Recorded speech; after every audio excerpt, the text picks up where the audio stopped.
Hello dear learners, so welcome back to this channel Physics Light from an IITian's perspective। तो मैं आप लोगों के लिए लेकर आया हूँ एक क्वेश्चन जो दिखने में सिंपल है लेकिन है थोड़ा सा tricky.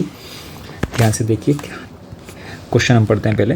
A particle is projected horizontally from top of a tower if v is the velocity at any instant then radius of curvature of the path of the particle at that instant is directly proportional to v raise to the power n। तो तरीका हमारा ऐसे ही होता है कि हम question को पढ़ते जाते हैं और सिचुएशन फ्रेम करते हैं कि क्या हो रहा है। तो कोई टॉप ऑफ द टावर मतलब सर्टेन हाइट रही होगी, वहाँ से किसी पार्टिकल को मान लो u वेलोसिटी से प्रोजेक्ट कर दिया गया हॉरिजॉन्टली। ठीक है, तो हम जानते हैं कि ये एक पैराबोलिक पाथ फॉलो करके ऐसे कुछ जाता है।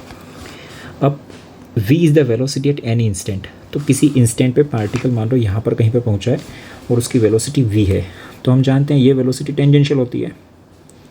तो एग्जैक्टली इस पॉइंट पर इसका रेडियस ऑफ कर्वेचर क्या है, तो फिर मैं यहाँ पर एक हाईलाइट करना चाहूँगा।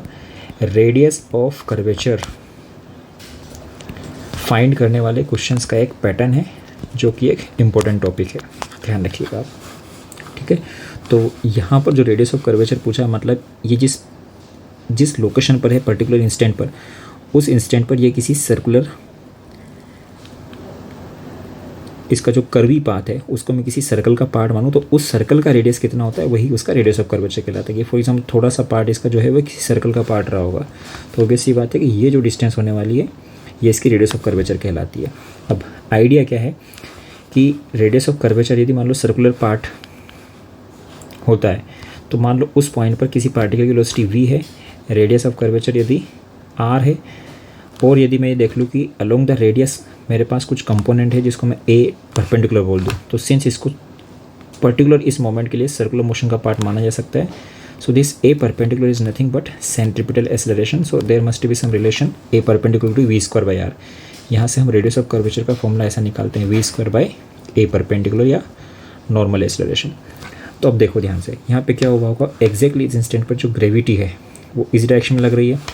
अब मैं एज्यूम कर लेता हूँ कि ये पार्टिकल हॉरिजॉन्टल से इसका जो वेलोसिटी थीटा एंगल बना चुका होगा, तो ये कंपोनेंट हो गया v cos थीटा, और इसके परपेंडिकुलर इस डायरेक्शन में कोई कंपोनेंट बन गया, वो इसका नाम दे सकते हैं v sin थीटा। अब मैं इस एक्सेलरेशन g के भी दो कंपोनेंट लिखता हूँ, तो चेक करो, एक कंपोनेंट हो जाएगा along the radial direction which is nothing but g cos theta. आप एंगल चेक करें, दिस एंगल इज़ थीटा, तो this angle is 90 minus theta, और इसका जस्ट अपोजिट एंगल फिर बन जाएगा थीटा।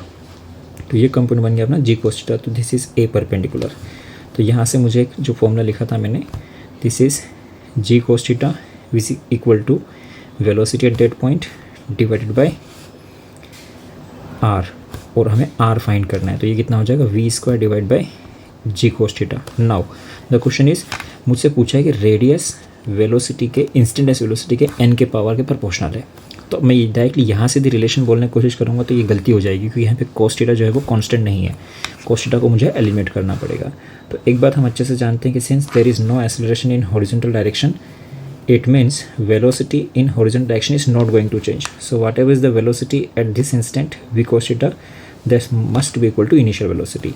तो यहाँ से मेरे पास cos थीटा इक्वल टू निकल के आता है u बाई v। इसको जब मैं यहाँ पर पुट करूँ तो आप चेक कर पाएंगे, this going to become v cube divide by g into u, और यहाँ से मैं फिर डायरेक्टली बोल सकता हूँ कि r is proportional to v cube, therefore इसका आंसर बन गया है